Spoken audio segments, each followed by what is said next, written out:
Avo's Insurance, serving Guam for 80 years. Matson and the Adayutano program. Harley-Davidson of Guam. Visit our new showroom now located on Route 8 in Mighty. IP&E, fueling excellence. McDonald's of Guam, I'm loving it. And King's Restaurant, located in Tamuning and Dededo. Always open, always local.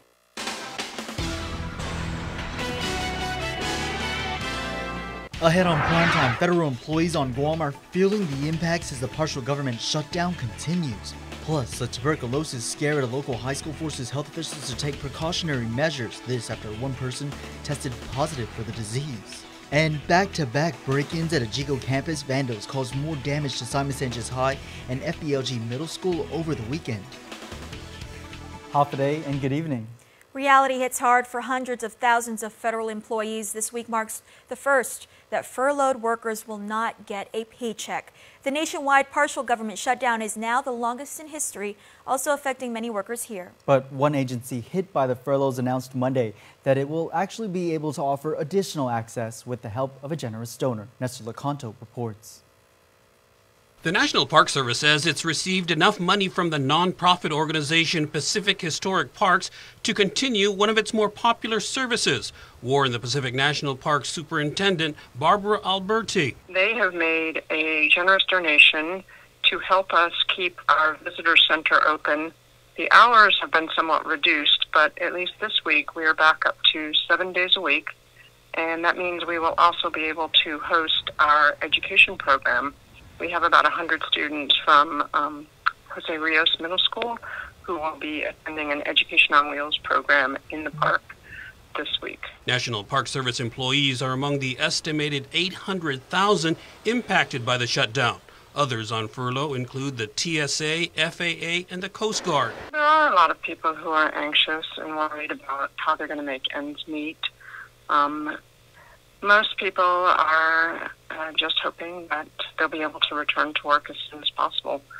We've been trying to disseminate information as much as we can in terms of opportunities with loan forgiveness. A number of banks and credit unions have been very generous in their offers to help some of the federal employees. President Trump and House and Senate Democrats have been at an impasse over the president's demand for funding for a wall. They are scheduled to meet again Monday in D.C. to reopen discussions about funding the government. In general, I would say that our employees are fairly adaptable and resilient, and most of them are trying to look on the positive side and hoping that they'll be back to work soon. For Guam's News Network, I'm Nestor Lecanto. Thanks, Ness. Well, one person at a local high school tested positive for pulmonary tuberculosis. Now, Guam DOE and public health officials are working to screen others at Simon Sanchez High who may have come in close contact with that individual. In response, GDOE will be offering free tuberculosis testing to students and staff at the Home of the Sharks this week. Health officials say TB is a disease commonly seen in the lungs and can be spread from person to person through the air with close continuous contact. It is treatable and curable. GDOE officials say all employees and student contacts that do not submit their TB skin test results to Public Health's TB program by January 22nd will be excluded from school or work. Officials say this is necessary to ensure that all affected are tested and do not have active TB. Break-ins are becoming a trend for at least 2 GDOE schools. Early Monday morning, officials discovered 4 more classrooms were broken into at Simon Sanchez High School. This time, they suspect the group, supposedly made up of students, to be responsible for a separate incident at FBLG Middle School. Carmen Terlahi reports. Breaking in again, yet this time stealing nothing. Vandals left quite the mess at Simon Sanchez High School. 4 more outdoor classrooms were targeted over the weekend. School officials are now left to clean up the mess. A lot of the stuff that's been happening in the classroom is they're trashing the room or they would graffiti in the classroom, but no equipment has been stolen. It's the 7th break-in of the school year. Principal Carla Masnayan says culprits broke a window and left 3 doors in need of immediate repair. Students forced to attend class in the library. Nearby, a similar incident was reported at FBLG Middle School. Principal Robert Martinez notes at least half a dozen rooms were entered. And it's really unfortunate that they're doing that because they're really taking away from instructional time, one, and more importantly from the students. wasting no time during lunch. As you can see behind me, officials are working hard to reinforce the doors so this doesn't happen again. It's getting to the point where we realize it may be the same group of kids finding ways to access the schools and just kind of doing it to damage, our facilities. It's happened before, but the number of break-ins in the past week is alarming to Superintendent John Fernandez, who visited the GECO campuses. I spoke to several students over at Simon Sanchez, and they said that they'd heard, that maybe it's because some students want to make sure their school is rebuilt. And of course we understand that, but I did talk to them and they did agree. They said, look, it doesn't help us to break our own schools. Administrators are asking for the community's help to find those responsible. If these are students that are breaking into our schools, we ask parents, or we plead with parents to just be mindful. Check their kids, check their students, make sure they're at home in the evenings because they shouldn't be roaming around the community. Both break-ins were reported to GPD. Reporting for Guam News Network, I'm Carmen Victoria Cherlahi. Again, if you have any information about the break-ins at Simon Sanchez or FBLG, you are asked to call police or Guam Crime Stoppers at 477-HELP. A 15-year-old girl is allegedly raped on her way to the store. Court documents identify the perpetrator as Fred Cabardo. The victim knew him by the name Nonoy. She told police she was walking to the store on Friday night when he came up to her, grabbed her, and carried her to the beach where she was raped. When he was done, he reportedly said sorry and walked away. When police interviewed him, he said it was consensual. Cabardo is charged with third-degree criminal sexual conduct as a second-degree felony. Well, he allegedly shoved a woman known to him in a car before striking her with the flat side of a machete. 33-year-old P.J. Charis, also known as Peter John, is charged with kidnapping and aggravated assault, both with a special allegation for possession and use of a deadly weapon and the commission of a felony. Court documents state the woman was at work when Charis allegedly showed up drunk and acting crazy. Though she told him she didn't want to go with him, he allegedly dragged her inside the car and struck her with his fist before hitting her with the machete. When police showed up to make his arrest, he was found in the jungle area along East Sangsang Road, up in a tree and apparently drunk. It's noted that Charis is currently on pre-trial release for a family violence case involving the same victim. He told police they were only playing a tickling game. 21-year-old Jerry Joe Meno is behind bars, charged with second-degree criminal sexual conduct as a first-degree felony. The victim in this case, 15-year-old girl known to Meno. Court documents state family members were in the room initially, but once they were alone, Meno allegedly rubbed the teen's thigh and asked for sex before groping her breast. He's accused of forcing himself into a Tamuning apartment and beating a man who was still in bed. Jose R. Cruz Jr. is charged with home invasion as a first-degree felony and assault and criminal trespass, both as misdemeanors. The incident was reported on Sunday morning. When interviewed by police, Cruz was apparently drunk and covered in someone else's blood. He reportedly admitted to kicking the front door and entering the apartment.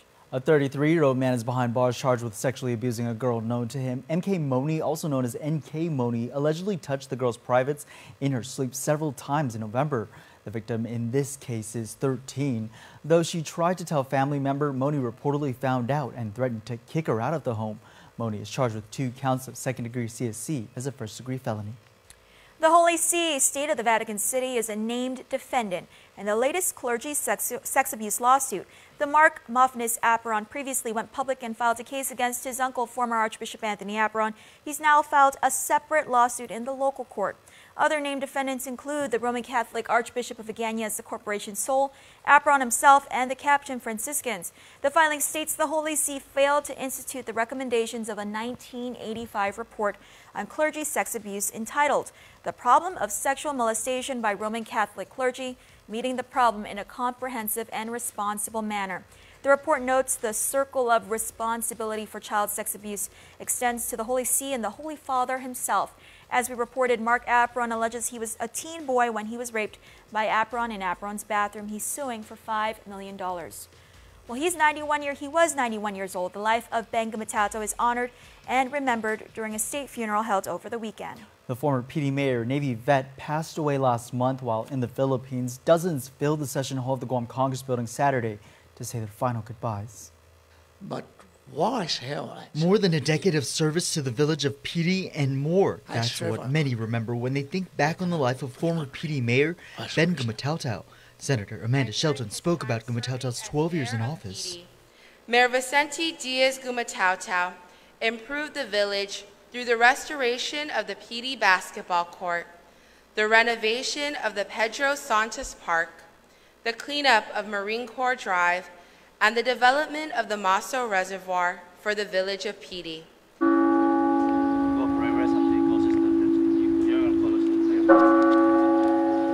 But that's only a snippet of the accomplishments the World War II survivor carried out while in public office. Just as Philip Carbolito delivered Gumatauto's eulogy during the state funeral, the two were neighbors in the village for nearly 3 decades. Mayor Ben was a member of our island's greatest generation who endured horrific atrocities during World War II occupation on Guam. He recounted that he was beaten by the enemy and shot during the Battle of Guam's liberation in 1944. A man of conviction who went on to serve in the U.S. Navy before returning home to serve in public office. Mayor Ben was a tough fighter, something I'm sure Mayor Nito Blas knows all about. But please don't let him say I said that. Mayor Ben worked diligently to improve the lives of his constituents and for what he believed was best for the people of Guam. Mayor Ben will be dearly missed, but his legacy and example will live on in his family and all who knew him. Our condolences again to the Gumatauto family. We'll be right back. There are more ways to experience Guam via KUAM News, giving you what you want, when you want, and how you want it. From smart devices, Alexa, what's in the news? Here's your flash briefing. Over the web, on mobile, on streaming platforms, with immersive, interactive formats, and via social media where it's more than just content, it's conversation. More ways to keep you informed and entertained whenever you want it, wherever you are, on whatever device you're using. Cheers to 80 years! It's our 80th anniversary and the gifts are on us. 80 gift certificates, 8 shopping sprees, 8 staycations, and 1 round-trip flyaway for 2 to Manila. So how do you enter? Calvo's Insurance personal home and auto customers are automatically entered. Non-Calvo's customers may enter by receiving a qualified quote. It's our way of saying thank you for trusting us for the past 80 years. For more details, visit calvos.com/giveaway or call 472-6816. Calvo's Insurance, serving Guam for 80 years. The great thing about technology isn't about how big, fast, or clever it is. It's about delivering connections that empower people to achieve things. Try them for the first time. Connect with others. Or even rediscover the world around us. It's your world. Explore it. When catastrophic storms strike, do you know how to respond? The Building Industry Association of Hawaii, in partnership with the University of California, San Diego, is providing free disaster response and preparedness training. This training is designed for first responders, contractors, workers, and volunteers, and is open to anyone who has an interest in being better prepared for natural disasters. Please visit our website or call 888-479-4322. Start something new this year when you buy a new Dodge, Chrysler, Jeep, or Ram from Cars Plus and Mighty. Like a new Jeep Compass Sport, $175 for paycheck. Or a new Chrysler Pacifica LX, $213 for paycheck. Or save $10,500 on a new Ram 1500. How about a new Jeep Wrangler Sport? Only $309 for paycheck. Plus, receive a Cars Plus Shell Value Card with every vehicle purchase. So this year, start something new with a new Dodge, Chrysler, Jeep, or Ram. Only at Cars Plus and Mighty. Cars Plus, driven by you. Chuck E. Cheese's Guam is not all fun and games. Our pizza is delicious with the freshest toppings, oven-baked to order. Try the fresh salad bar, sandwiches, and don't forget our mouth-watering wings. Come and eat at Chuck E. Cheese's Guam. Hafide and welcome back. GovGuam's bond rating outlook has been changed to stable. Moody's Investors Service announced this over the weekend. It was in March of last year Moody's had changed their outlook on the GovGuam's issuer rating from stable to negative because of the significant budget gap and liquidity pressures resulting from the enactment of the Tax Cuts and Jobs Act of 2017. The administration states this positive action reflects the steps taken by the government to stabilize its finances by cutting operational costs and increasing tax collections during FY 2018 Acting Governor Josh Tenorio is calling this welcoming news. He states, quote, Governor Leon Guerrero and I also recognize the factors that led to the upgrade, which include the reduction of operational costs and collecting on taxes owed to the government. Together with our fiscal discipline team, we must remain focused on restoring stability to our government finances, as well as strengthening the confidence of our bond issuers. The Moody's report included factors that could lead to an upgrade, primarily the restoration of positive fund balances without the use of deficit financing and a notable improvement to the general fund financial performance. It's said to be a multiple efforts to increase revenues for GovGuam. Senator James Moylan introducing 3 bills he says would benefit some critical areas of the government, including the public hospital. Bill 17 would increase the gaming fees from 4 to 10% in October of this year, then 12% in October 2020, and finally 14% increase in October 2021. The measure, he says, would also increase the amount that the Guam Memorial Hospital receives from those gaming fees.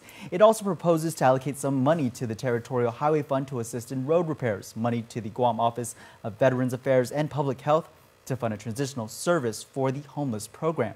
Also introduced Bill 18, which would establish the transitional services for the homeless as a one-stop service center for public health, and Bill 19, which would assure territorial highway funds are not transferred to the general fund. Congressman Michael San Nicolas was part of a high-profile weekend congressional trip to Puerto Rico. In a January 11 post on his official Facebook account, San Nicolas said he was joining dozens of colleagues on a private charter flight to the U.S. Commonwealth in the Caribbean for a fact-finding mission. His post goes on to say that the mission was organized to get answers for, quote, the lack of federal support, end quote.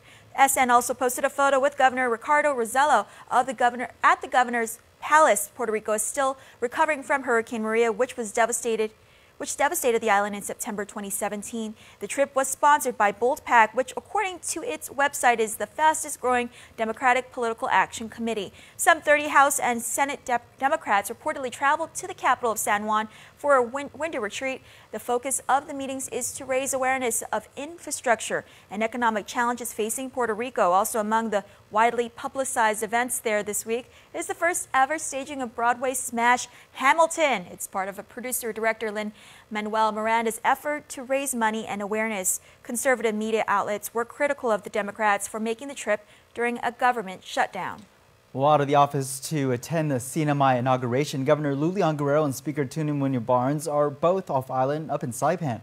Speaker Barnes telling KUAM the reason for the travel is to give back the respect to the delegates from the CNMI who brought a large delegation to the inauguration here, and we are returning the courtesy. Governor Leon Guerrero is reported to have met with CNMI Governor Torres about typhoon recovery efforts and finding a solution to the labor shortage, all expressed an eagerness to work together with the leaders in the CNMI. With regional headlines, here's KSPN 2 News. Hafa-Day Guam, here are the headlines for CNMI. Students from Northern Marianas College will soon be back on their campus as construction is wrapping up in the rebuilding from Super Typhoon U2. Classes for Northern Marianas College's fall semester, our afternoon and our evening classes are already ongoing this week. They restarted back a couple days ago on Monday, but they're at Saipan Southern High School. On February 11, our students are coming back to the NMC Astrolahi campus because this whole month the Army Corps of Engineers along with FEMA are building and placing those temporary classroom structures. There will be 30 classrooms on the NMC campus when students return back to Astrolahi with the designs that are typhoon resistant. We're also excited that, we've gotten a lot of community support to rebuild the college. And when I say rebuild, I mean building new structures that are worthy, worthy of our students, that are modern, that are state-of-the-art, and that reflect NMC's future and the CNMI's future. So it's not just addressing current needs, but addressing future needs of the CNMI. Some funding for the construction for the NMI campus will be from FEMA, grants, and loans that the CNMI will obtain. So we're really excited. We're looking forward to welcoming them back to campus.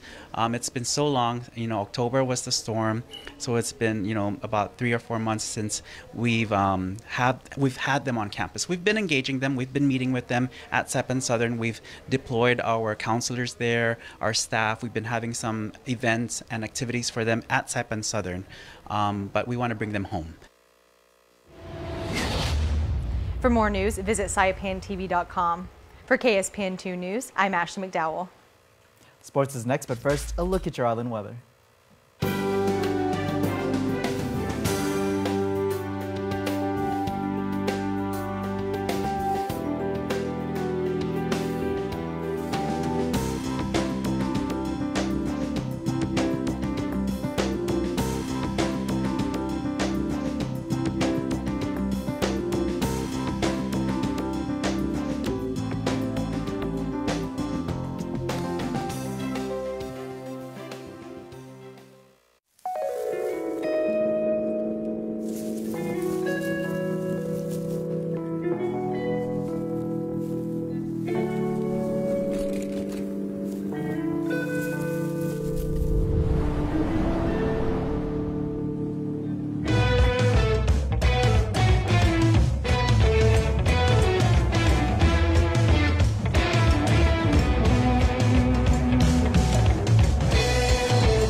To earn reward points using the Alpha Plus app.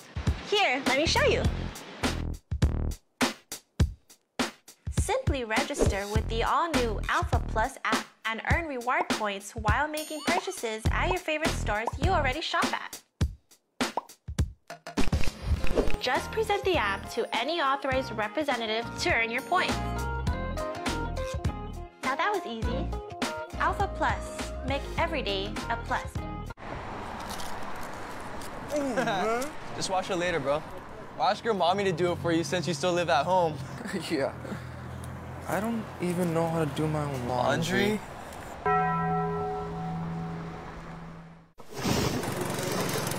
MTO, professional janitorial services with a warm hospitality touch. MTO gives that gift year-round. Pressure wash roofs, pressure wash driveways, lawn service, home cleaning, carpet restoration, office cleaning, commercial window cleaning, floor care. When cleaning is in order, MTO has you covered. Call 647-6861 to inquire on how you can receive the maintenance you deserve. MTO, celebrating 30 years with you, Guam. We're more than just $9.99 large two-topping pizza delivered. We're that moment you realize you're raising her right. No one out-pizzas the Hut. KUAM Sports is presented by Triple J.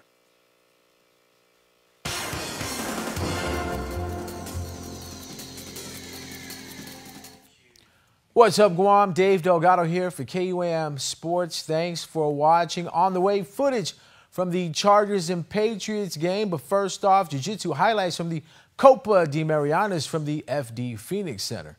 Check it out. 41 gold, 39 silver, and 25 bronze medals were won this year at the tournament. In the kids division, up to 55 pounds, first place went to Zyron Tabanar, representing Carlson Gracie, Philippines. 56 to 65 pound weight class. Diowil Crucena, representing Alliance, 66 to 75 pounds. Douglas Robert Kelly from Carlson Gracie, Guam, took first. Isaiah Chargaloff from Purebred took the 76 to 85 pound weight class. 86 to 95 pounds. Elton Lobaton Jr. from Figo placed first. 96 to 105. Jarvis Visperas, representing the Philippines. 106 to 115 went to Caden Kim out of Purebred. In the 126 and above weight class, Hadriel Raiden Templaza from Spike 22 took first place. In the adult division, blue belt absolute winner was Mikey Flores from Vita BJJ Philippines. Purple belt absolute winner was Spike 22's Ricky Camp. And in the brown belt absolute division, Anthony Cruz from Carlson Gracie took first place. For complete results, check out MarianasOpen.com. In bowling news, RJ Santos won the monthly finals match of the Pinpoint Guam King of the Lanes to earn the maiden title of the year. Santos delivered 6 of 7 strikes in the opening stanza, but opened in the 9th frame that kept the match in play against 10th seed Cesar Villanueva. Santos was victorious behind a 225-214 set. 4th seed Dominic Usan survived a close call against top seed Philip Lopez, by a chopstick on the 10th frame for the Prince final. Ulsan struck 3 strikes in a row to finish with a 233 game, good enough for the win over Lopez. The next Pinpoint Guam King and Prince of the Lanes will be held on Sunday, February 17th at 10 in the morning at the Central Lanes Bowling Center. Patriots hosting the Chargers, New England on board first. LA looking to answer. Phillip Rivers steps up in the pocket and airs it out to Keenan Allen for the touchdown. 75 yards on the day off 2 receptions for Allen. Busy day for running back Sony Michel, who carried the ball